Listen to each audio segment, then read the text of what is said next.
Hello மக்களே, சிந்து பைரவி அடுத்து என்ன நடக்க போகுதுன்ட்டு இந்த ஒரு வீடியோவில் ஒரு குட்டி ப்ரமோவாக பார்க்கலாம் வாங்க. அதுக்கு முன்னாடி நீங்கள் நம்மளோட சேனலுக்கு இதான் ஃபஸ்ட் டைமாக வரதா இருந்தால் நம்மளோட சேனலை நீங்கள் சப்ஸ்கிரைபர் பண்ணிக்கோங்க. பக்கத்துலேயே பெல் ஐக்கானையும் கிளிக் பண்ணிக்கோங்க. வாங்க வீடியோக்குள்ளே போகலாம். நம்மளுடைய ஸ்னேகா சுல்லாவை கூட்டிகிட்டு கோவிலுக்கு வராங்க. அன்னபூரனுடைய பிறந்தநாள் அதுவுமா கண்டிப்பாக இந்த விஷயத்த சொல்லணும், அவங்க மறக்கவே கூடாது லைஃப்பில் இந்த விஷயத்த அப்படின்ட்டு ஸ்னேகா பிளான் பண்ணுறாங்க. இதை மகா கிட்டேயே சொல்கிறாங்க. மகாவுக்கு ரொம்ப சந்தோஷம். அப்படியாம்மா நீ கூட்டிகிட்டு வா, கண்டிப்பாக அவங்க சும்மா விடக்கூடாது அப்படின்ட்டு சொல்கிறாங்க.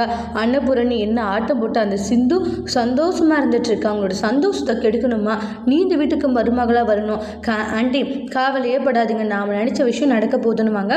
கோவில் கூட்டிகிட்டு வந்ததும் அதுக்கப்புறம் அன்னபூரணி என்ன விஷயம், என்ன முக்கியமான விஷயம் பேசணுன்ற என்ன ஸ்னேகா அதுவா, அதாவது சிந்து தான் தனக்குத்தானே தாலி கட்டிக்கிட்டான்ட்டு பலமுறை நான் சொல்லிட்டேன், ஆனால் நீங்கள் கேட்கல. ஏன்னா சிந்து உத்தமி நல்லவ என்னென்னவோ சொன்னீங்க, ஆனால் இன்றைக்கி சொல்லா எல்லாரும் முன்னாடியுமே உண்மையை சொல்ல போகிறான். அப்படி அவன் சொல்கிறதுல உண்மை அப்படின்னு அந்த சிந்து ஒத்துக்கிட்டாலன்னு சிவாவை நீங்கள் ஏன் கூட சேர்த்து வைக்கணும், நீங்கள் கொடுத்த வாக்கை நீங்கள் காப்பாற்றி ஆகணுன்றாங்க. எல்லாரும் பயங்கர அதிர்ச்சி.